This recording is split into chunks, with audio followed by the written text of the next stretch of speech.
I greet the valuable organizers, speakers, and participants of the Copper Conference, which brings the copper industry and the academic world together and shapes the copper future vision of Turkey and the world. In my presentation, I will give a brief introduction of our association and then evaluate the world copper trade, going into details for the copper industry in Turkey in the context of green transformation. I will share information and my foresight about possible effects of the economy turning green on the copper sector, emphasizing opportunities the European Green Deal creates for the sector in our country. And I will conclude my presentation with the steps that can be taken to maintain our competitiveness in exports. Istanbul Mineral and Metals Exporters Association, in short IMEP, is a big family setting shoulder to the exporters to reach across the world. Our main task is bringing together the Turkish exporters and international buyers, both in conventional settings and via digital tools. There are 14 general secretariats of exporters associations in Turkey, and IMEP is the biggest one among these general secretariats. These organizations are under the umbrella of Republic of Turkey, Ministry of Trade, and Turkish Exporters Assembly. Exporting companies should have membership to these associations by regulation in Turkey. IMEP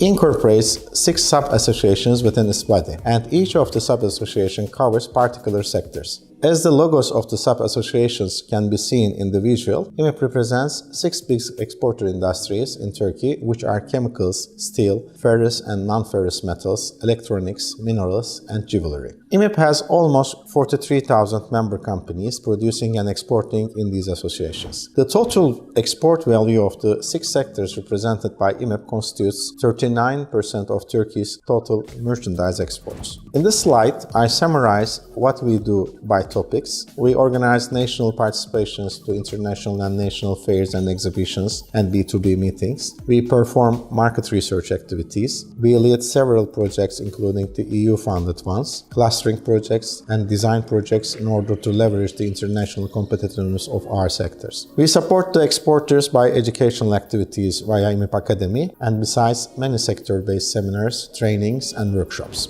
IDMEP is one of the associations under the roof of IMEP General Secretariat. I mentioned the industry covered by IDMEP as ferrous and non-ferrous metals in the previous slides. Here are the more detailed list of goods exported by IDMEP members. Those are aluminium, casting, copper, construction materials, kitchen and household utensils, hardware metal packaging, and welding materials. Turkish copper is the headline for the exporters and manufacturers of these products. These are copper bars and profiles, copper wire, copper stranded wire, copper plates, sheets, and strip and other copper products. The world's biggest copper exporters are listed in the table. Top 10 exporters realize 52% of the total exports on the planet. In 2020, Chile is the country that exports the most with a share of 10.4% and $15 billion. Is followed by Germany, Japan, and Congo. Turkey ranks 21st in copper exports. Top 10 importers have 64% of all imports in the world. In 2020, China is the country that imports the most with a share of 31% and $48 billion.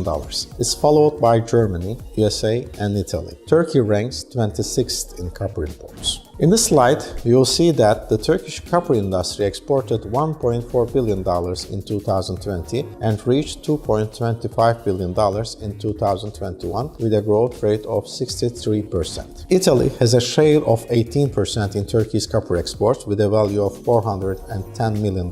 Bulgaria ranks next with $214 million and Germany $108 million. The first 10 countries have 65% of our copper exports. In this slide, you will see export numbers for several industries. Copper sector is providing input for these listed industries. These sectors' numbers are pretty huge. So we prepare a study to measure the indirect copper export in these sectors. In other words, we try to find out how much copper used in these sectors and exported in it. Apart from the $2.2 billion of direct export, copper sector exports $2.6 billion of copper products such as copper wire, sheets, bars, etc. in these sectors. The green economy, the green transformation, which we speak of today, is actually the result of a series of negotiations and agreements that have been going on for years. UN Framework Convention on Climate Change, Kyoto Protocol, Millennium Development Goals, Sustainable Development Goals, Paris Agreement laid the stones of green economy. With the European Green Consensus announced in December 2019, the European Union announced green transformation as an economic growth strategy. The return of the USA to the Paris Agreement with Biden, the increase of the carbon reduction commitments of the countries in the fight against climate, the announcement of the Fit for 55 package by Europe, the wide participation to the 26th conference of the parties increased the impact and acceleration of the green transformation in all areas. Green transformation technologies are expanding the use of copper. Electric networks, electric vehicles, solar panels, concentrated solar energy technologies require high copper usage. Green transformation creates opportunities for the copper industry. The International Energy Agency states that the green energy transition will expand the usage areas of critical minerals and increase their demand. Solar panels, concentrated solar energy, electricity grids, electric vehicles are among the factors that increase the use of copper. Electricity grids are expected to expand to meet the targets set under the Paris Agreement. That's why annual demand for copper, which is used in cables, wires, and some transformers, is predicted to double by 2040. Copper is preferred in electrical networks due to its high electrical and thermal conductivity. One of the most important green transition elements is electric vehicles. Electric vehicles are critical in green transformation because electric vehicles are 2 to 4 times more efficient than conventional internal combustion engine models. On top of that, it also reduces dependence on petroleum-based fuels with high emissions. The graph on the left of the screen compares the emissions over the life cycle of a medium-sized electric vehicle and a conventional petrol car. The lifetime carbon emissions of electric vehicles are almost half that of a conventional car. Currently, the electric vehicle market is growing. This growth is gaining momentum with the green transformation.